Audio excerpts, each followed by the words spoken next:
To learn a standard, well, I try to get from as many different sources as possible, really. I mean, I like to look at the sheet music if I can find it. I like to listen to some different recordings, and many times the inspiration to play a song will be from hearing a jazz musician play it, whether it's, Miles or Dexter Gordon or, But I try to go and listen to a singer singing the song so I can have some sense of the lyrics. And also, not necessarily a jazz singer like Billie Holiday who takes a lot of liberties with the melody, but I want to listen to a singer who sings it very straight, more so, like Frank Sinatra or Ella, or even non-jazz singers, Doris Day, or people like that, because then you can really hear the song the way it was intended as a pop song, which is what they were. So then I can hear the words, I can hear some orchestration, how the tune is, the original harmony, and but just try to get different sources and learn it that way. It's great now with YouTube. You put in a song and you might see the original scene from the movie that the song is from. So then you have something that would be hard to access. So there's many sources that you can learn the song. Once I kind of feel like I know it, then I'll just try to play it in different ways, different keys, and just try to get at home with it, and most importantly, get it in my ear, the harmony, the melody, the form, how all the pieces fit together. I mean, every tune is like a puzzle. So if you can take it apart and put it back together, then you learn about puzzles in general, and you learn about that particular song and how it's put together. So to me, it's just it depends on the song, but I try to. If I say I know a song, it's because I've been able to look at some different sources for it.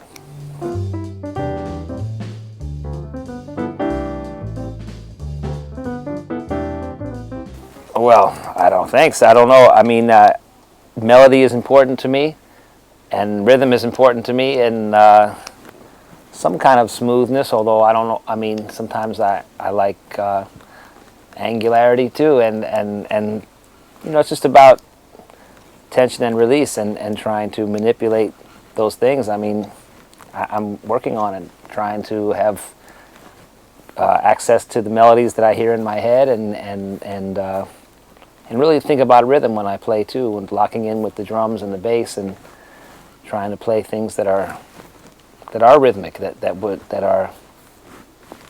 will stand, that you can hear the tempo from what I'm playing.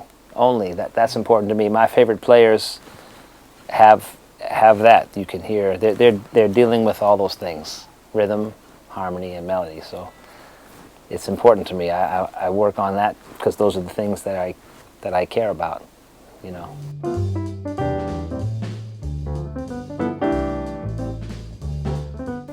Dynamics are really important. Music that I love has dynamics, and just thinking about a soloist and you hear a line, not every note in the line is the same volume, so there has to be some kind, just like conversation. I want to try to, as much as I can, be vocal when I play, like it sounds like a voice talking or singing or so those, I want to have cadences like you have cadences in speech, and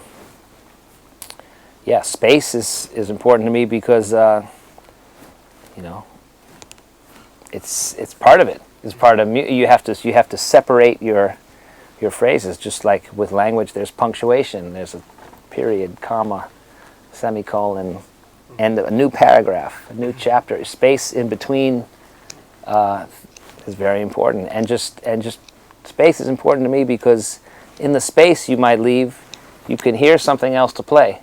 Whereas if you keep playing, then to me it's about hearing yourself and hearing the whole music, not just what you're doing, but how everything fits together. So space is huge. It's part of it. Just like in visual arts, someone might not cover the entire canvas with paint. It's a figure comes out of negative space. So that's what negative space is in music. It's just silence and placement, where you put something. It's arranging notes in a bar line or something, you know, like so.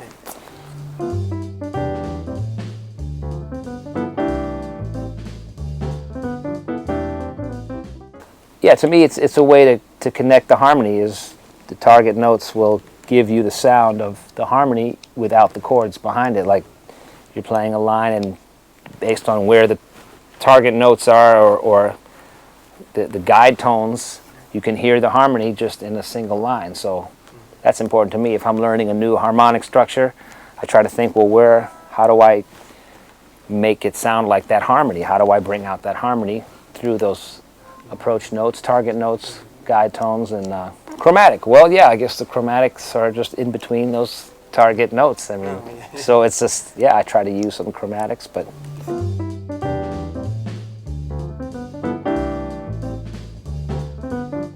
Well, I'm still trying to do that. It depends on the song and depends on the tempo, but to me, it's tempo is the king. Tempo is, you know, what you play should come out of the tempo. If you're playing something in a fast tempo, it's not like you just play what you play in a medium tempo, speed it up, and vice versa. If you're playing in a medium tempo, you just play it slower because you play. You know, it doesn't work like that. What you play should come from the time, in the same way that if you're a dancer, the moves you make with your body come from what the music is telling you. You don't just do some step faster or slower. I mean, there's a certain range where it can work, but the movement goes with the sound. So to me, rhythm is like that too. You want to play things that come from the time, the tempo, I mean. So it's, to me, technique isn't the only thing about playing fast. It's really about, can you hear something at that fast tempo? You know, the greatest guys who play tempos, Charlie Parker and Sonny Stitt, Sonny Rollins, Dizzy Gillespie, Clifford Brown, guys who played fast, they don't only play 8 notes and play fast things. They hear melodies over the time. And when you play ballads, you might cram a lot of notes into, but it all has to be rhythmical and all has to be, the rhythm has to have a flow to it, just like any language. So, but yeah, I work on it with a metronome is how I work on it. I practice with the metronome and put it to keep me relating to, you know, where it's at, you know.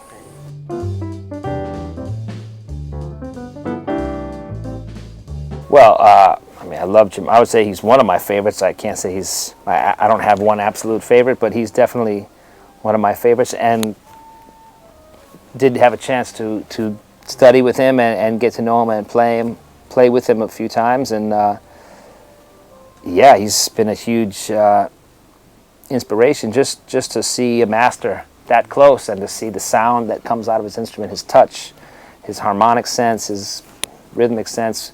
When I first met him at the New School, I was a student, and he had a little class with a bunch of guitar players, and he would play with all of us, and somehow he would make us all sound good.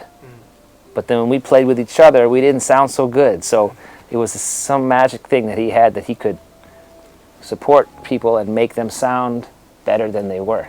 So I was like, I couldn't ask him, how do you do that?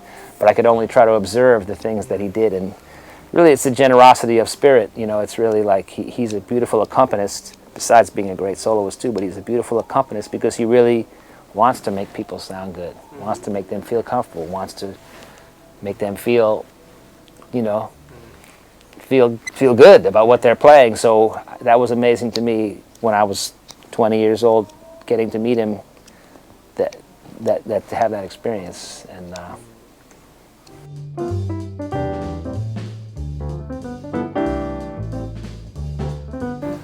well, sure. I mean, like any language, you learn the language by listening to others speak it and trying to train your ear by being a mimic on some level. But I've never been one to really transcribe a lot of solos to the point where I had them under my fingers to play when I went to play with people. I would try to start to learn someone's solo, and then I would say, wow, look what they do over C7, and say, okay, when they do that, what does that mean?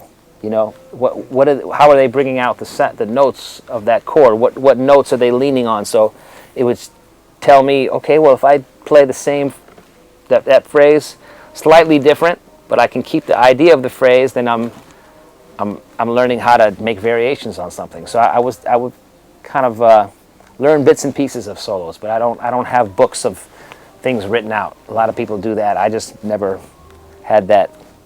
But I would take a phrase and then just be that would be enough to set me to try to understand what that phrase is. To me, it's more important to really ingest the information as well as the phrasing and the feeling coming from the player, but to understand the phrase so that you can make your own phrases. It's like understanding an idea, and then you think about that idea, and maybe after a while you can, if you understand the idea, it can lead you to other related ideas. So that's what transcription is for me, and really learning tunes, transcribing or playing along with records, with ensembles, learning a song from the record, but not necessarily just pages and pages of people's solos written out. I never really did that, but it's important. I mean, the important thing is that you're using your ear. That's the main thing. If you can transcribe, that's great. I might transcribe or try to figure out what's going on. 4 bars of Ravel. If I can learn whatever it's going to like, what is that, and then try to figure it out. If my ears are getting better, if I can hear more than I heard 2 months ago, then that's good. That's more important to me than getting a lot of stuff under my fingers, but making the ear better,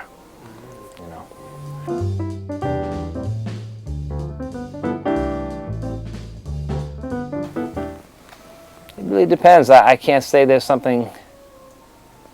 I go in phases. Sometimes I listen to a lot of music. Sometimes I don't have time to really sit and listen to stuff, but I hear people play all the time. I'm always trying to keep my ears open for things, and I always go back to, Charlie Parker and things records I even know, and try to hear more, than I did before. So I always go back to my heroes and try to find new things too,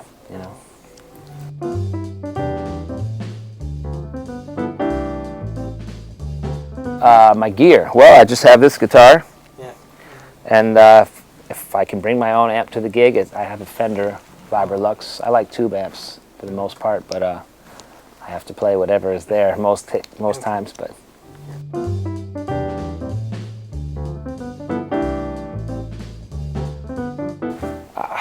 the most important thing they should pay attention to.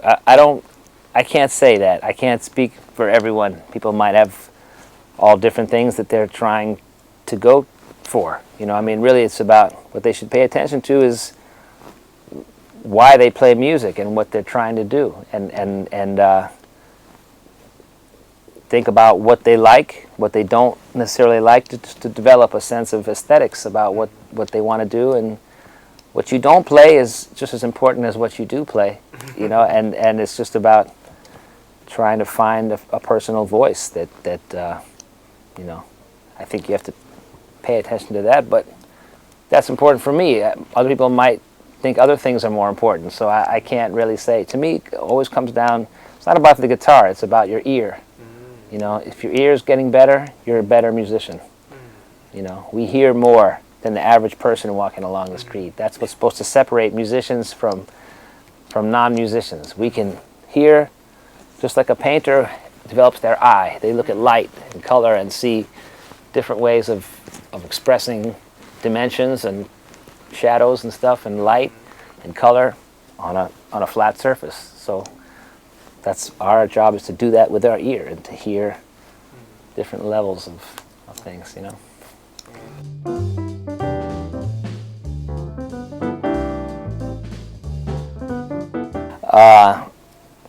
Well, I don't know. I'm meeting a lot more, younger musicians that come from here, and so it seems like the music is becoming more popular here, and people are checking it out. When there's students trying to learn the music, that's always a good sign. I would say, like anything else, to anybody, it's just about trying to listen to the music and understand the context of it.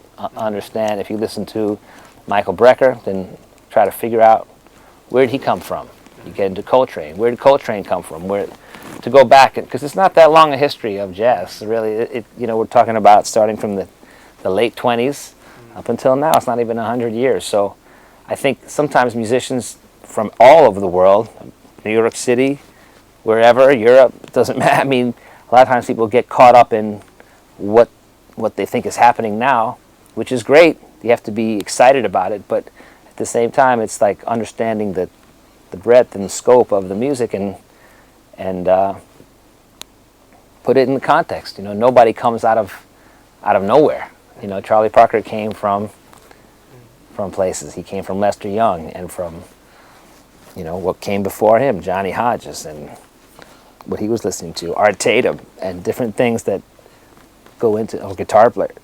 Where Charlie Christian came from, where Django came from, what some of the just the legacy of it, and because it's just interesting to see how things come together. But really, it's just the history of it is just a succession of strong personalities, strong musicians. I don't think of really like Coltrane being more advanced than Lester Young, because it's all about the context that they came out of. Lester Young sounded like an alien when he came on the scene. Nobody had that sound. Same thing with Charlie Parker, same thing with Coltrane. They develop, they come from someplace, and it's a seed, and then it grows. So the more you understand that about your heroes, the more you can realize that's everybody's process, really. And it's not about listening to one or two or three people, but trying to listen to a lot of different people and understand how the vocabulary came to be, and how it's ever changing,